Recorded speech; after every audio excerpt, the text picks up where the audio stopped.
السلام علیکم ورحمۃ اللہ وبرکاتہ۔ حقیقت کے تلاش کے سفر میں آج ہمارا سوال ہے، کیا ہمارا واقعی کوئی خالق ہے؟ Do we really have a creator؟ یہ وسوسہ اکثر شیطان دل میں ڈالتا ہے۔ یہ تقریباً 80 آیات کا ایک گلدستہ ہے جس میں رب تعالیٰ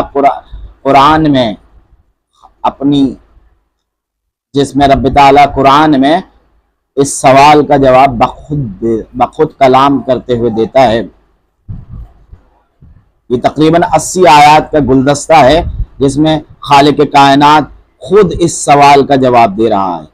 دنیا بھر کے ملحدین، بے دین اور ایتھیسٹ سے سامنا ہوتا ہے تو یہ سوال لازمی پوچھیں، ان کے پاس ان سوالات کا جواب نہیں ہوگا۔ جب بھی آپ کسی ایک آیت کو پڑھیں گے تو آپ کی دل کی آنکھ سے اللہ پاک کو آپ دیکھ سکیں گے، اس پر یقین اور مضبوط ہو جائے گا، اور ہر آیت کی وضاحت پر کئی صفحات لکھ کے جا سکتے ہیں۔ لیکن یہاں پر میں کچھ آیات پیش کرتا ہوں جس میں رب تعالیٰ اپنے کریٹر ہونے کی، اپنے خالق ہونے کی گواہی خود دے رہا ہے۔ سورہ انبیاء کی آیت ہے، آیت نمبر 30، اس میں اللہ تعالیٰ ارشاد فرماتا ہے، کیا کافروں نے اس بات پر غور نہیں کیا کہ زمین اور آسمان آپس میں ملے ہوئے تھے؟ ہم نے انہیں الگ الگ کیا اور ہر جاندار چیز کو پانی سے پیدا کیا، پھر بھی یہ لوگ اللہ تعالیٰ پر ایمان نہیں لاتے۔ کتنی خوبصورت آیت ہے۔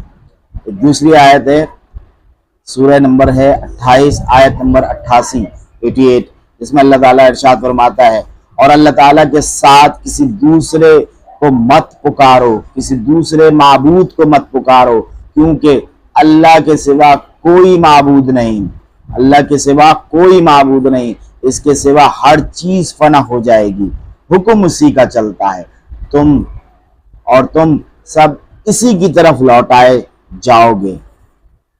ان آیت کریمہ سے ہمیں جو سبق ملتا ہے، اور اس آیت کی تشریحات میں، تفسیرات میں ہم جب جاتے ہیں تو ہمیں پتہ چلتا ہے کہ رب تعالیٰ ہی وہ رب ہے جس کی ہم تلاش میں ہیں، اللہ تعالیٰ ہی وہ رب ہے جس کی ہم تلاش میں ہیں، وہ رب العالمین ہے، وہ تمام جہانوں کا پیدا کرنے والا ہے، اور اس سے روح گردانی ممکن ہی نہیں۔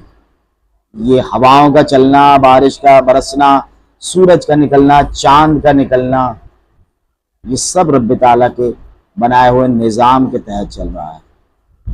آپ کی دعاؤں کا طلبگار رہوں گا۔